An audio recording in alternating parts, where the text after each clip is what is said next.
আসসালামু আলাইকুম বন্ধুরা, মাম্মি কেয়ার আপনাদেরকে স্বাগতম। চলে আসলাম আরও একটি গুরুত্বপূর্ণ ভিডিও নিয়ে। আজকে আমরা আলোচনা করব গর্ভাবস্থায় কী খেলে বাচ্চার রং দুধের মতো ফর্সা হবে। অবশ্যই তা জানতে হলে পুরো ভিডিওটি দেখুন।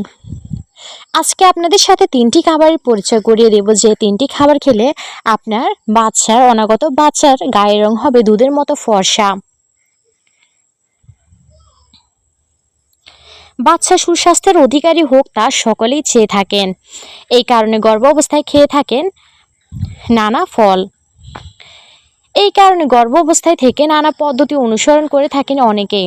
স্বাস্থ্যকর খাবার খান সকলেই, তবে জানেন কি গর্ভাবস্থায় আপনার নেওয়া পদক্ষেপ যেমন প্রভাব ফেলে আপনার বাচ্চার স্বাস্থ্যের উপর, তেমনই তা প্রভাব ফেলতে পারেন বাচ্চার গায়ের রঙের উপরও।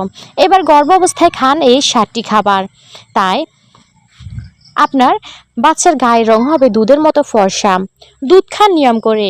এটি যেমন শিশুর শরীরে ক্যালসিয়ামের যোগান ঘটাবে, তেমনই শিশুর গায়ের রং হবে দুধের মতো ফর্সা। ডিমের সাদা অংশ খেলে বাচ্চার গায়ের রং ফর্সা হয়।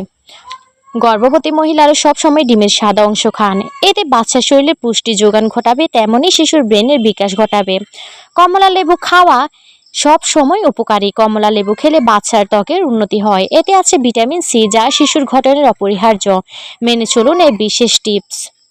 চেরি খাওয়া এই সময় বেশ উপকারী। চেরিতে আছে অ্যান্টি অক্সিডেন্ট, যা নিয়ম করে খেলে বাচ্চার ত্বকের উজ্জ্বলতা বৃদ্ধি পাবে। তেমনই ত্বকের জন্য স্ট্রবেরি ও ব্ল্যাকবেরি খাওয়া যেতে পারে। গর্ভাবস্থায় এমন ফল খান এটি বাচ্চার জন্য উপকারী। এতে গর্ভস্থ বাচ্চার শরীরে যেমন পুষ্টি যোগান ঘটাবে, তেমনই বাচ্চার গায়ের রং ফর্সা হবে। নারকেল খাওয়া বেশ উপকারী। নারকেল খেলে গর্ভস্থ বাচ্চার স্বাস্থ্যের উন্নতি তো ঘটাবে, সঙ্গে বাচ্চা হবে ফর্সা। জাফরান দুধ খেতে পারেন গর্ভাবস্থায়। এই দুধ পানে আপনি পাবেন ফর্সা এক ফুটফুটে সন্তান।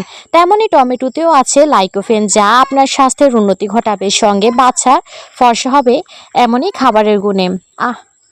গাইস, আমার ভিডিওগুলি ভালো লাগলে আরও নতুন নতুন ভিডিও পেতে অবশ্যই চ্যানেলটি সাবস্ক্রাইব করে পাশে থাকা বেল আইকনটি অন করে রাখবেন এবং লাইক কমেন্ট শেয়ার করতে ভুলবেন না। সবাই ভালো থাকবেন। আসসালামু আলাইকুম।